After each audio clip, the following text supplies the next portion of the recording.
So Shlomi, tell us, what are you planning on using the proceeds from this IPO for? JFrog is a DevOps company.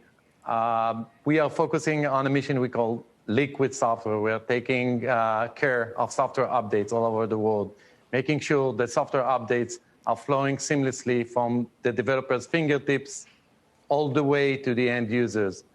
You might call it a DevOps company. This is how we practice software updates all over the world. And how will you be using these proceeds? Any interest in acquisitions or continuing to invest in the business?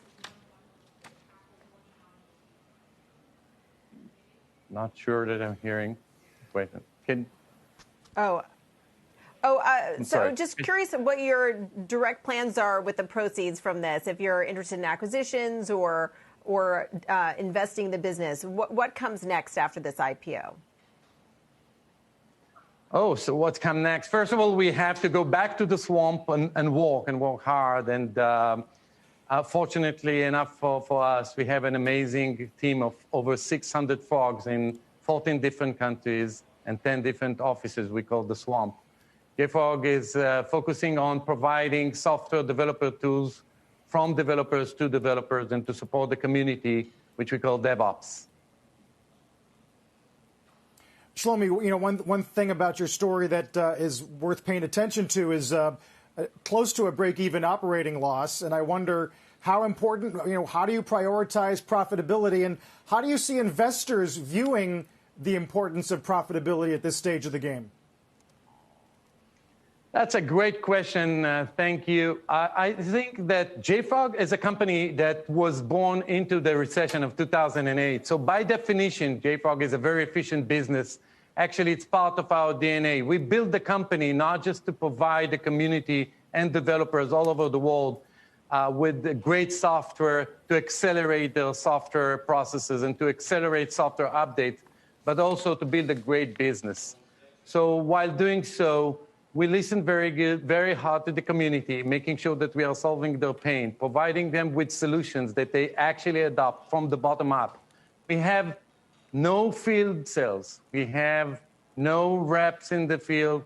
And basically, our products are being bought and not sold. That helps the company a lot. When you have a superior product and you have a great community, the business is scaling efficiently. Now, the responses we got from investors, especially during COVID, were amazing. The fact that JFrog is cash flow positive for the past 5 years, our path to profitability is quite clear. Actually, we turned profitable earlier this year.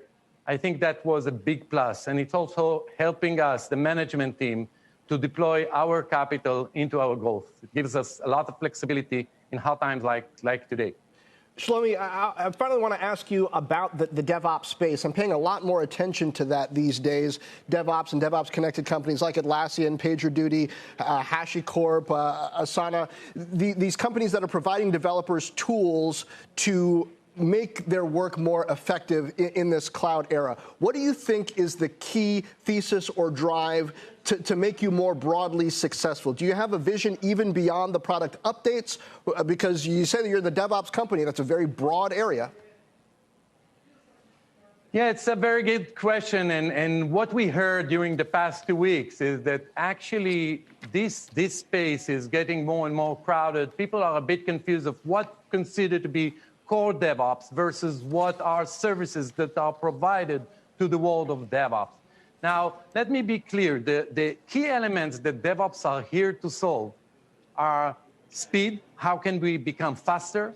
How can we secure the software that we release faster than ever? How can we be more efficient? Because if I would just tell you, let's just hire 1,000 more engineers, it's not a good enough answer. And how can we have the same software everywhere in the world? Even this interview is being taken via technology and software that supported it. If I would ask what version of this software, I guess that you would not be able to answer. People just want to have a seamless process, fast releases, secured. And if that's the experience, then we don't know what the version is. Now, on the other hand, when you need to download the version and reboot your devices and start all over again, that's a completely different experience. This is what DevOps is here to solve.